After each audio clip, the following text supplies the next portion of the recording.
నా హృదయపూర్వకమైన వందనాలు. దానియేలు గ్రంథము 5వ అధ్యాయము 22వ వాక్యం నుండి 26వ వాక్య భాగాన్ని మనం ధ్యానం చేద్దాం. ఎవరన్నా ఒకరు బిగ్గరగా ఎలుగెత్తి చదవండి. దానియేలు గ్రంథం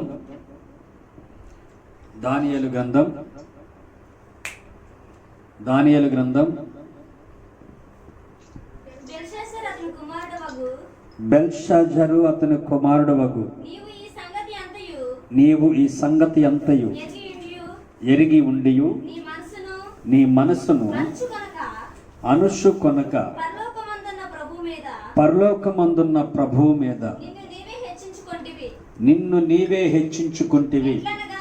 ఎట్లనగా నీవును నీ అధిపతులను నీ రాణులను ఉపపత్తులను దేవుని ఆలయ సంబంధమగు ఉపకరణములలో ద్రాక్షరసము పోసి త్రాగవలనని వాటిని తెప్పించుకొని వాటితో త్రాగుచు చూడనైనను విననైనను గ్రహింపనైనను చేతకాని వెండి బంగారు ఇత్తడి ఇనుము కర్ర రాయి అని వాటితో చేయబడిన దేవతలను స్తుతించితిరి గాని నీ ప్రాణము నీ సకల మార్గమును ఏ దేవుని వశమున ఉన్నవో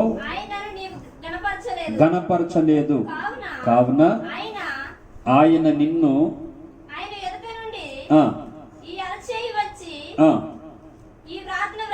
వ్రాసిన ఏదనగా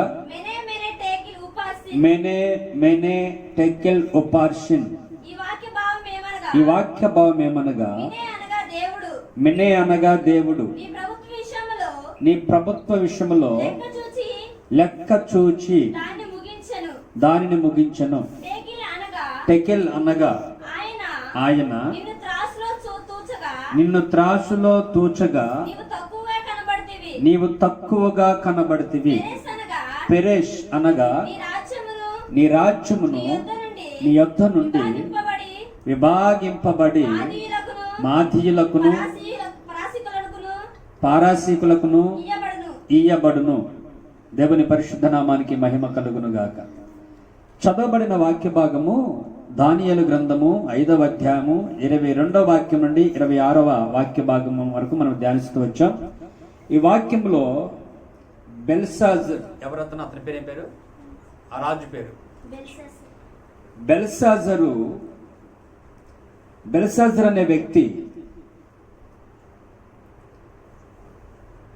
దేవునికి వ్యతిరేకముగా, దేవుని శాసనానికి వ్యతిరేకముగా తన రాజులతో, తన తోటి సహోదరులతో, ఉపపత్రులతో, మంత్రులతో కలిసి ఒక గొప్ప విందు ఏర్పాటు చేసుకుంటా ఉన్నాడు. ఆ ఏర్పాటు క్రమంలో తన దగ్గరున్న పాత్రలన్నీ కూడా ఎవరికి వాళ్ళు ఆ పాత్రలో ద్రాక్షరసాన్ని పోసుకొని త్రాగుచా ఉన్నారు. త్రాగే క్రమంలో కొన్ని పాత్రలు తక్కువైపోయినాయి. అంటే ఎన్ని వేల మంది వచ్చారో మనం అర్థం చేసుకోవాలి. రాజుకు తగినంతగా, రాజుకు తగినంత మట్టుకు, రాజుకు స్థాయికి మించి ప్రజలు వస్తారు. రాజుకు సామర్థ్యము కంటే ఎక్కువ మంది ప్రజలు వచ్చుండొచ్చు. బహుశా వచ్చిన వారందరికీ ఏది తక్కువ కాకుండా అందరికీ కూడా ద్రాక్షరసము పోసి విందు చేస్తా ఉన్నాడు. ఆ క్రమములో మన భాషలో చెప్పాలంటే ఇస్త్రాకులు అయిపోయినాయి, గ్లాసులు అయిపోయినాయి.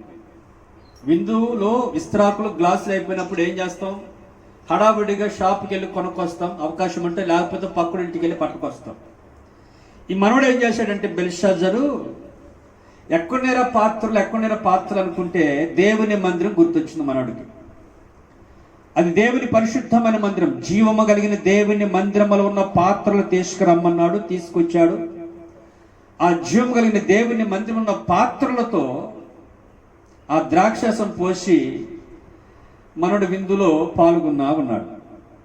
ఈ విషయం అంతా కూడా దేవుడు చూచాడు. అక్కడ కొన్ని మాటలు రాయబడ్డాయి. నీ మనసు అణుచుకొనక, రెండవది హెచ్చించుకొని, మూడవదిగా విగ్రహారాధన చేస్తూ దేవతలను స్తుతించావు, నాలుగవదిగా ఆ మందిరం యొక్క పాత్రలన్నీ కూడా అపవిత్రపరుస్తూ వచ్చాడు. ఈ విషయాలన్నీ కూడా దేవునికి చాలా కోపాన్ని తెప్పించాయి. గనుక అతను చూస్తూ ఉండగానే గోడ మీద ఒక చేవ్రాత చూశాడు. ఆ చేవ్రాత ఏంటంటే ఇప్పుడు మనం చదువుకున్న వాక్యం 26వ వాక్యంలో మెనే మెనే టెకెన్ ఒఫార్షన్. ఆ మాటకు అర్థం ఏంటంటే నీ ప్రభుత్వమును నేను లెక్క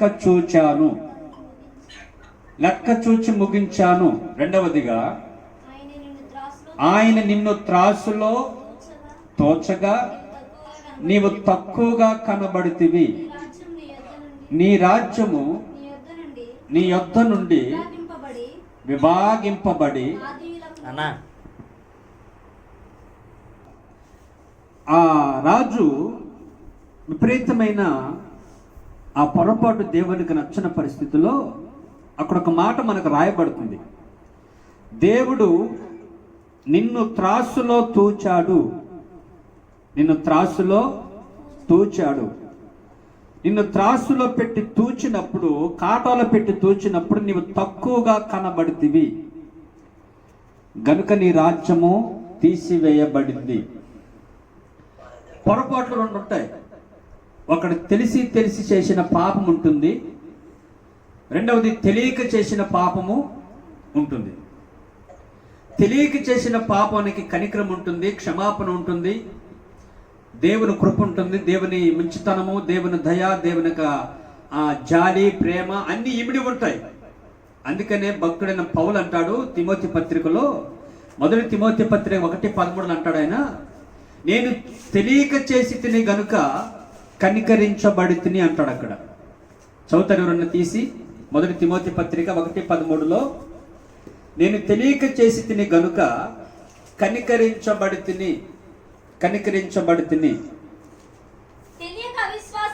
తెలియక అవిశ్వాసము వలన చేసి తిని గనుక కనికరింపబడి తిని. చూసారా, తెలియక పాపము చేస్తే, తెలియని పాపములు మనలో ఉంటే, తెలియని పొరపాట్లు మనలో ఉంటే, తెలియని అవిధేయతలు మనలో ఉంటే, తెలియని తప్పిదాలు మనలో ఉంటే కనికరం ఉంటుంది, దేవుని దయ ఉంటుంది, దేవుని మంచితనం ఉంటుంది, దేవుని క్షమాపణ ఉంటుంది, దేవుని కృప ఉంటుంది సమృద్ధిగా.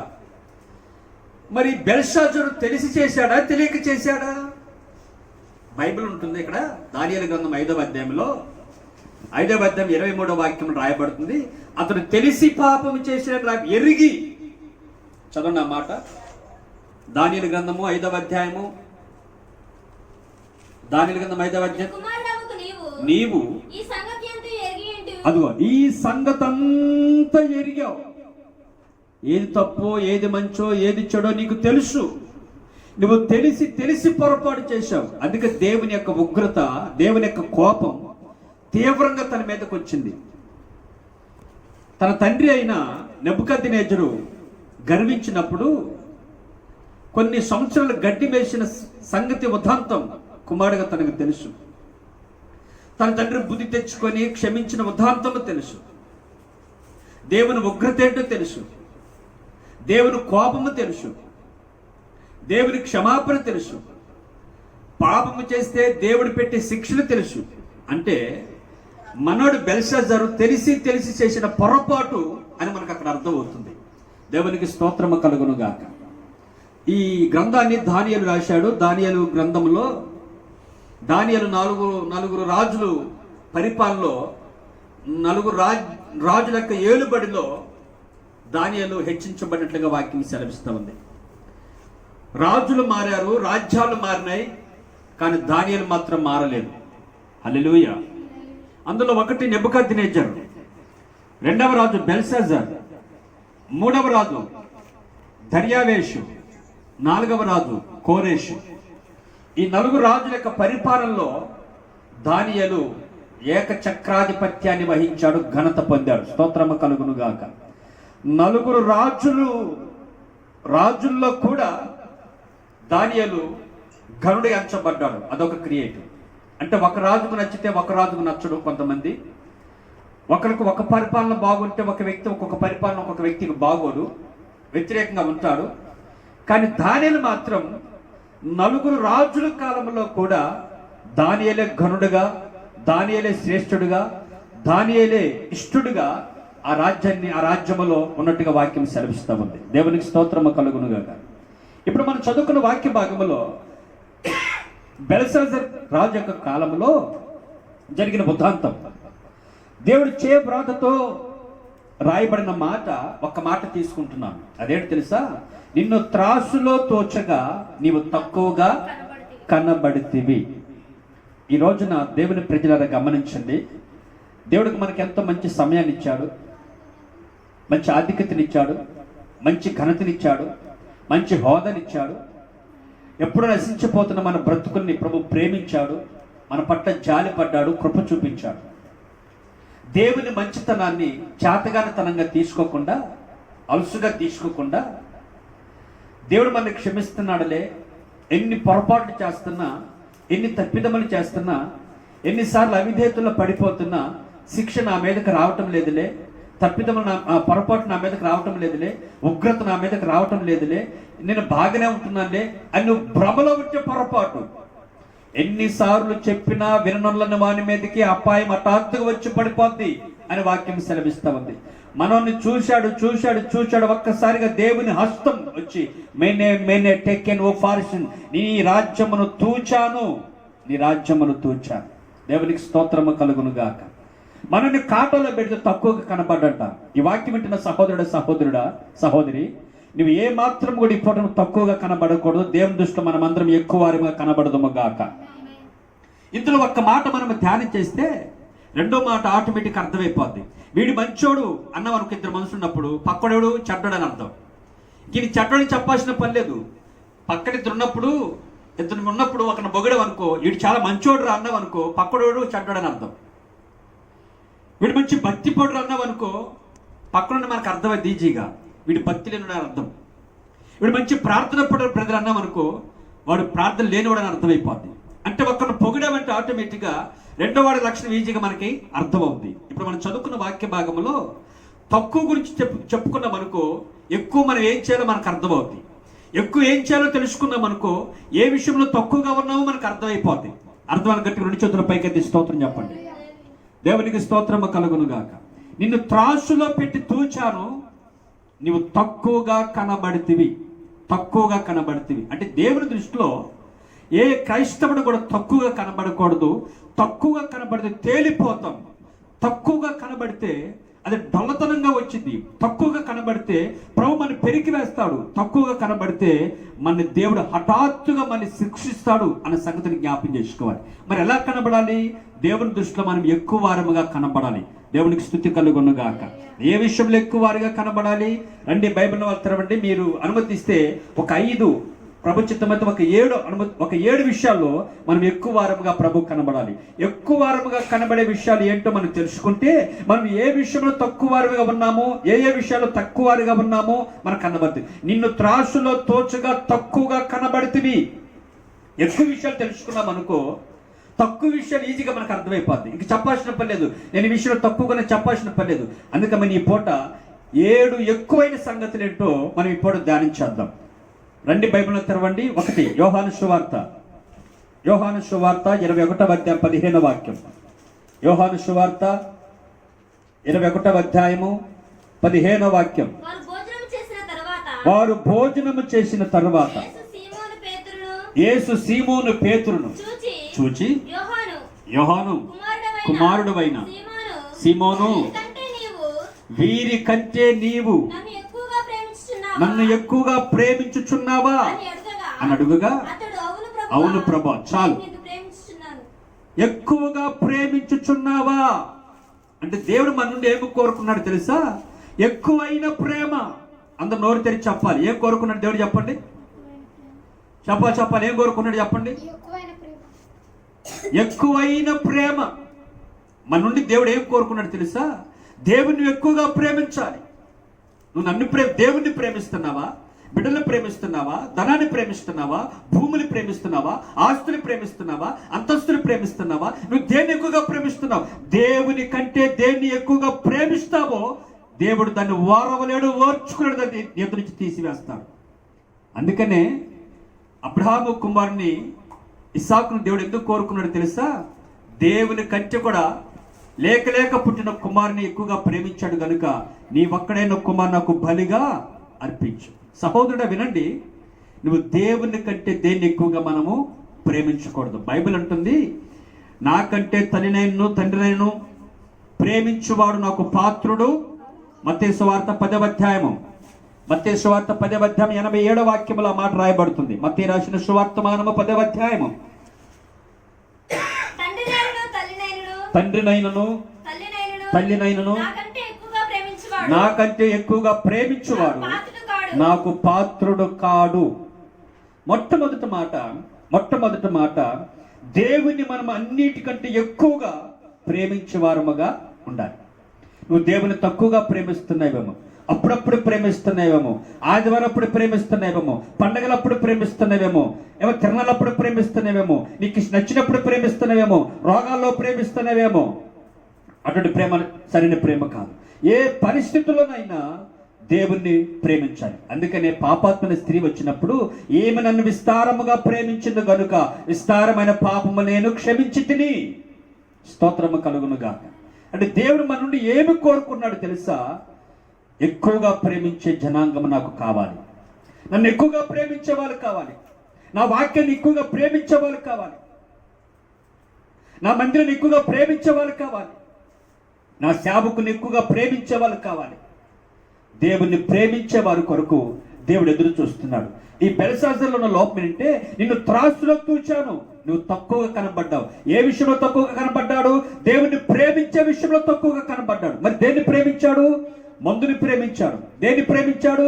విగ్రహాన్ని ప్రేమించాడు. దేన్ని ప్రేమించాడు? తన సుఖాన్ని ప్రేమించాడు. దేన్ని ప్రేమించాడు? తన పదవిని ప్రేమించాడు. దేన్ని ప్రేమించాడు? తన రాజ్యాన్ని ప్రేమించాడు. దేన్ని ప్రేమించాడు? తన సౌఖ్యాన్ని, ధనాన్ని ప్రేమించాడు. అందుకే దేవుడు నిన్ను త్రోచుగా తక్కువ కనబడుతుంది. అర్థంలో గట్టుకు 2 చేతుల పైకి ఎత్తి స్తోత్రం చెప్పండి. హల్లెలూయా. కనుక ప్రియులారా, మనము దేవుణ్ణి ఎక్కువగా ప్రేమించాలి. రెండో మాటకు వస్తున్నాను. యోహాను సువార్త 15వ అధ్యాయం 2వ వాక్యం. ఏ విషయంలో ఎక్కువగా కనబడాలి? మనము ఏ విషయంలో ఎక్కువ కనబడాలి? 15:2. నాలో ఫలింపని ప్రతి తీగను ఆయన తీసి పారవేయును. ఫలించు ప్రతి తీగ మరి ఎక్కువగా ఫలించాలి. చాలు. రెండవదిగా దేవుడు మన నుండి ఏది ఎక్కువ కోరుకున్నాడు తెలుసా? ఎక్కువైన ఫలాన్ని కోరుకుంటున్నాడు. స్తోత్రము కలుగును గాక. ఎక్కువగా ఫలించాలి, ఎక్కువగా ఫలించాలి. ఈ బెల్షాజర్ ఫలించే విషయంలో, ఆత్మ సంబంధమైన ఫలం విషయంలో తక్కువగా ఉన్నాడు. ఆత్మ ఫలం ఏమనగా గలతీ పత్రిక 5వ అధ్యాయం చదవనవసరం లేదు. 22వ వాక్యం. ప్రేమ, సంతోషము, సమాధానము, దీర్ఘశాంతము, దయాలత్వము, మంచితనము, ఆశ నిగ్రహము, ఇవన్నీ మాటలు అక్కడ కనబడతాయి. గలతీ పత్రిక 5వ అధ్యాయం 22వ వాక్యములో ఆత్మ ఫలములు ఎక్కువగా ఫలించాలి, ఎక్కువగా ఫలించాలి. దేవునికి స్తోత్రము కలుగును గాక. కనుక దేవుని ప్రజలరా, దేవుని జనాంగమా, మొట్టమొదటి ఎందులో ఎక్కువగా ఉండాలి? మనము దేవుని ప్రేమించే విషయంలో ఎక్కువగా ఉండాలి. ఎందులో ఎక్కువగా ఉండాలి? ఫలించే విషయంలో ఎక్కువగా ఉండాలి. ఏ ఫలము? నీ ప్రేమ ఎక్కువగా ఉండాలి. తర్వాత చదువు నా మాట. గలతీ పత్రిక. ప్రేమ, నీ సంతోషం ఎక్కువగా ఉండాలి. కరువైన, ఖడ్గమైన, బాధలైన, ఇరుకులైనటువంటి ఇటువంటి ఉపద్రవములైనా, ఇటువంటి కరోనా సమస్యలైనా, ఎడబాట్లైనా నువ్వు సంతోషంగా చిరునవ్వుతో బ్రతకాలి. స్తోత్రము కలుగును గాక. చదవమ్మా. సమాధానం ఎక్కువగా ఉండాలి. దీర్ఘశాంతం ఎక్కువగా ఉండాలి. దయాలత్వం ఎక్కువగా ఉండాలి. ఇవన్నీ కూడా ఆత్మ ఫలములో లక్షణాలు. స్తోత్రము కలుగును గాక. ఇవి ఎక్కువగా ఉండాలి. కానీ మనోడు లోకములో ఎక్కువ సంతోషించాడు. బంగారం చూసి సంతోషించాడు, పదవిని చూసి సంతోషించాడు, పలుకుబడిని చూసి సంతోషించాడు, పేరుని చూసి సంతోషించాడు. కానీ దేవుని యొక్క ఆత్మ సంబంధమైన అనుభవాల్లో ఇతను ఎక్కువైన ఫలాలు లేవు. వాక్యాన్ని వింటున్న సహోదరుడు, సహోదరి, మొట్టమొదటిది ఎందులో ఎక్కువగా ఉండాలి? క్రైస్తవుడు దేవుని ప్రేమించే విషయంలో ఎక్కువగా ఉండాలి. రెండవదిగా ఫలించే విషయంలో ఎక్కువగా కనబడాలి. మూడవదిగా 2వ రాజుల గ్రంథము 19వ అధ్యాయము 4వ వాక్యం. 2వ రాజుల గ్రంథము 19వ అధ్యాయము 4వ వాక్యం. క్రైస్తవుడు ఇందులో ఎక్కువగా ఉండాలి. జీవము గల దేవుని దూషించుటకై అష్షూరు రాజైన పంపబడిన రబ్బాకే పలికిన మాటలన్నీ నీ దేవుడని యెహోవా ఒకవేళ ఆలకించి ఆయన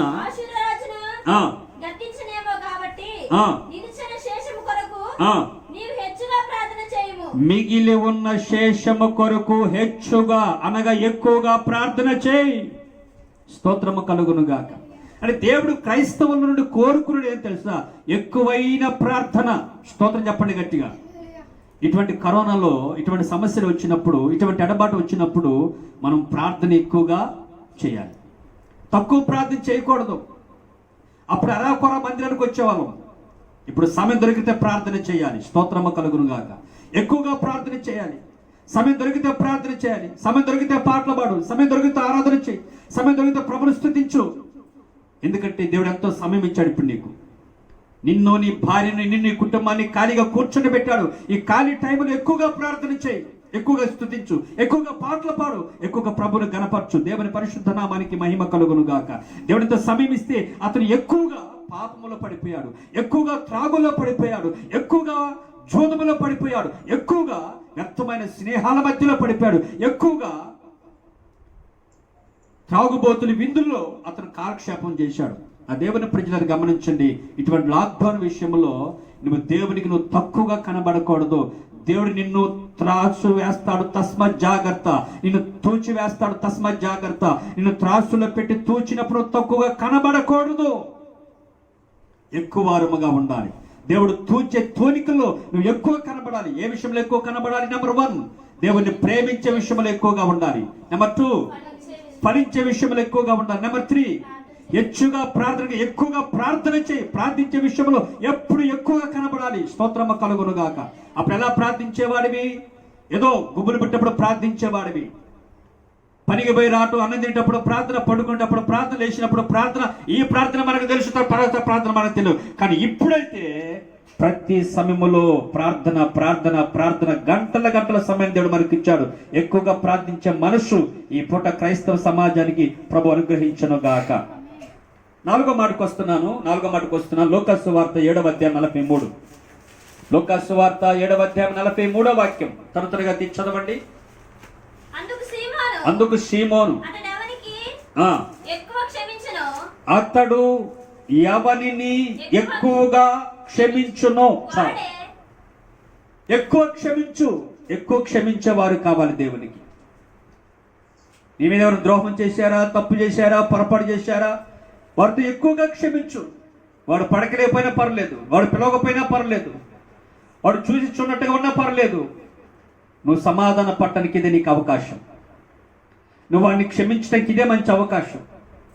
వాణ్ణి, ఆ కుటుంబాన్ని, ఆ వ్యక్తితో నువ్వు సమాధాన పడి ఆ వ్యక్తిని క్షమించడానికి, ఆ వ్యక్తితో నువ్వు అన్ని విధాలుగా సారూప్య సంబంధం కలిగి ఉండటానికి ఇదే మంచి సదవకాశం. ఈ అవకాశం దుర్వినియోగపరచుకోవద్దు. ఎక్కువగా క్షమించు, స్తోత్రము కలుగును గాక. నీ భార్యతో వివాదం ఉందా? నీ భార్యని ఎక్కువగా క్షమించు. నీ భర్తతో వివాదం ఉందా? నీ భర్తని ఎక్కువగా క్షమించు.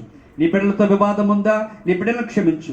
నీ అత్తతో వివాదం ఉందా? నీ అత్తని క్షమించు. నీ మామతో వివాదం ఉందా? నీ మామని క్షమించు. ఇరుగు పొరుగు వారితో వివాదం ఉందా? ఇరుగు పొరుగు వారిని క్షమించు. ఇది మీకు ఎంత అవకాశం. దేవునికి స్తోత్రము కలుగునుగా. ఒక వ్యక్తి సమాధాన పడాలంటే, ఒక వ్యక్తిని క్షమించాలంటే ఒక పూట ప్రయాణించాలి. ఇప్పుడు అట్లాంటి అవకాశం లేదు.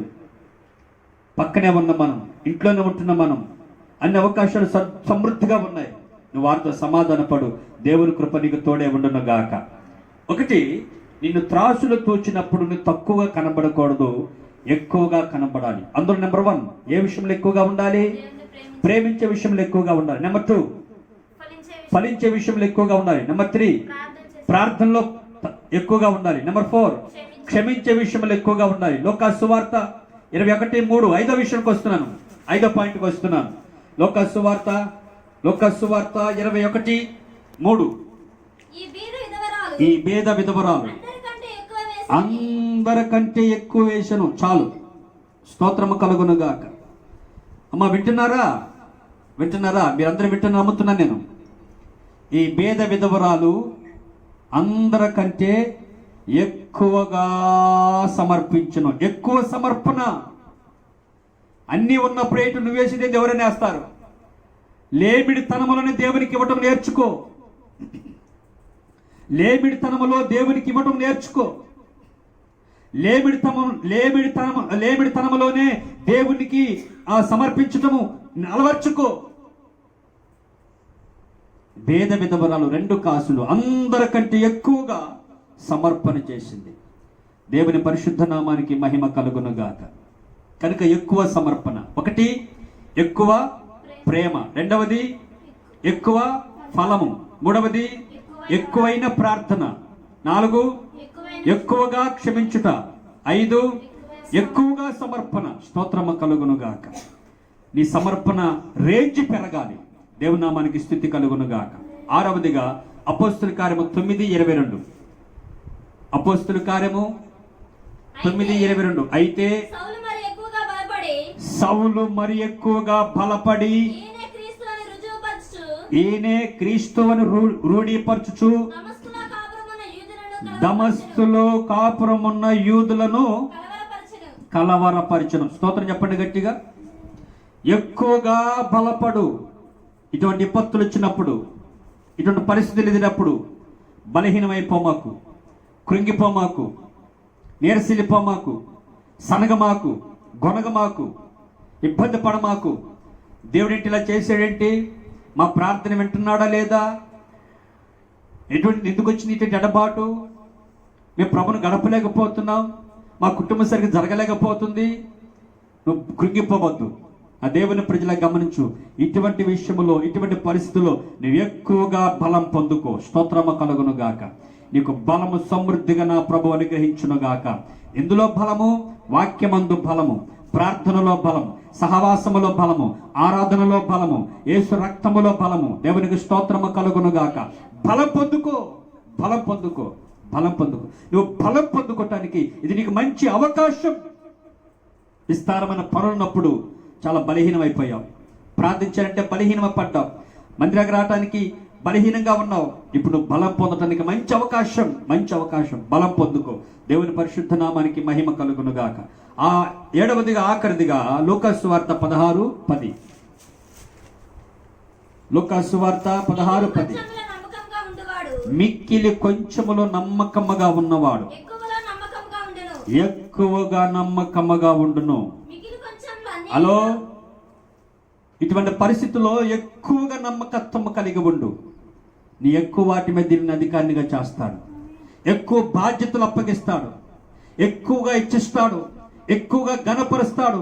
ఇటువంటి పరిస్థితుల్లోనే, ఈ క్లిష్టమైన పరిస్థితుల్లోనే, ఈ సమస్యల్లోనే, ఈ శోధనలోనే, ఇరుకుల్లోనే, ఇబ్బందుల్లోనే నువ్వు ఎక్కువగా నమ్మకంగా ఉండు. నమ్మకంగా ప్రార్థన చేయి. నమ్మకంగా వాక్యము చదువు. నమ్మకంగా ప్రభువుని ఆరాధించు. నమ్మకంగా స్తుతించు. నమ్మకంగా మందిరాన్ని ప్రేమించు. నమ్మకంగా దేవుని ప్రేమించు. నమ్మకంగా సేవకుని ప్రేమించు. నీకు అప్పగించిన పనిలో నమ్మకంగా ఉండు. ఎక్కువ వాటి మీద నిన్ను అధికారిని చేస్తాడు. దేవుని పరిశుద్ధ నామానికి మహిమ కలుగునుగా. 2 చేతుల పైకెత్తి స్తోత్రం చెప్పండి గట్టి. హల్లెలూయా. మరొక మూలవాక్యాన్ని మనం చదువుకుందాం. మూలవాక్యం చదువుకుందాం. దానియేలు గ్రంథము 5వ అధ్యాయము 26వ వాక్యం. ఆయన నిన్ను త్రాసులో ఉంచగా నీవు తక్కువగా కనబడుతీవి. అంటే దాని అర్థం ఏంటి? ఏ నరుడు, ఏ భక్తుడు, ఏ క్రైస్తవుడు, ఏ దేవుని పిల్లలు దేవుని దృష్టిలో తక్కువగా ఉండట దేవునికి నచ్చదు. దేవుని దృష్టిలో తక్కువగా ఉన్నవాడు నశించిపోతాడు. దేవుని దృష్టిలో తక్కువగా ఉన్నవాడు యొక్క లెక్క తోచబడింది. దేవుని దృష్టిలో తక్కువగా ఉన్నవాడు కొట్టివేయబడతాడు. దేవుని దృష్టిలో తక్కువగా ఉన్నవాడు నశించిపోతాడు. దేవుని దృష్టిలో తక్కువగా ఉన్నవాడు నిత్య నరకానికి వెళతాడు. దేవుని దృష్టిలో మనము ఎక్కువ వారముగా ఉందుముగాక. 2 చేతుల పైకెత్తి స్తోత్రం చెప్పండి. దేవునికి స్థితి కలుగును గాక. 2 రకాల క్రైస్తవులు ఉంటారు. 1 అన్ని విషయాలు తక్కువ భక్తి చేసే క్రైస్తవులు. రెండవదిగా ఎక్కువ భక్తి చేసే క్రైస్తవులు, నువ్వు ఎక్కువ భక్తిలో ఉన్నావా, తక్కువ భక్తిలో ఉన్నావా? దేవుని ఎక్కువగా ప్రేమించే విషయంలో ఉన్నావా, దేవుని తక్కువగా ప్రేమిస్తున్నావా? రెండవదిగా నువ్వు ఎక్కువగా ఫలిస్తున్నావా, తక్కువగా ఫలిస్తున్నావా? మూడవదిగా నువ్వు ఎక్కువగా ప్రార్థన చేస్తున్నావా, తక్కువగా ప్రార్థన చేస్తున్నావా? నాలుగవదిగా నువ్వు ఎక్కువగా ఇతరులను క్షమిస్తున్నావా, తక్కువగా క్షమిస్తున్నావా? ఐదవదిగా నువ్వు ఎక్కువగా సమర్పణ చేస్తున్నావా, తక్కువ సమర్పణ చేస్తున్నావా? ఆరవదిగా నువ్వు తక్కువ బలపడుతున్నావా, ఇటువంటి పరిస్థితులు ఎక్కువగా బలపడుతున్నావా? ఏడవదిగా నువ్వు ఎక్కువగా నమ్మకంగా ఉన్నావా, తక్కువగా నమ్మకస్తులుగా ఉన్నావా? నువ్వు ఏ విషయంలో ఉన్నావో నీ రేంజ్ ఏంటో ఈ వాక్యపు వెలుగులో చూసుకొని లెక్క సరి చేసుకొని ప్రభు పాద దగ్గరకు సాగిలపడు. నిత్యంగా ప్రభు నిన్ను క్షమించి ఆశీర్వించి ప్రభు రాక సిద్ధపరచును గాక. ఈ వాక్యం మనందరి హృదయాలు ఫలింప చేయును గాక. అందరూ తల వంచండి, ప్రార్థన చేసుకుందాం. ఉన్నావా?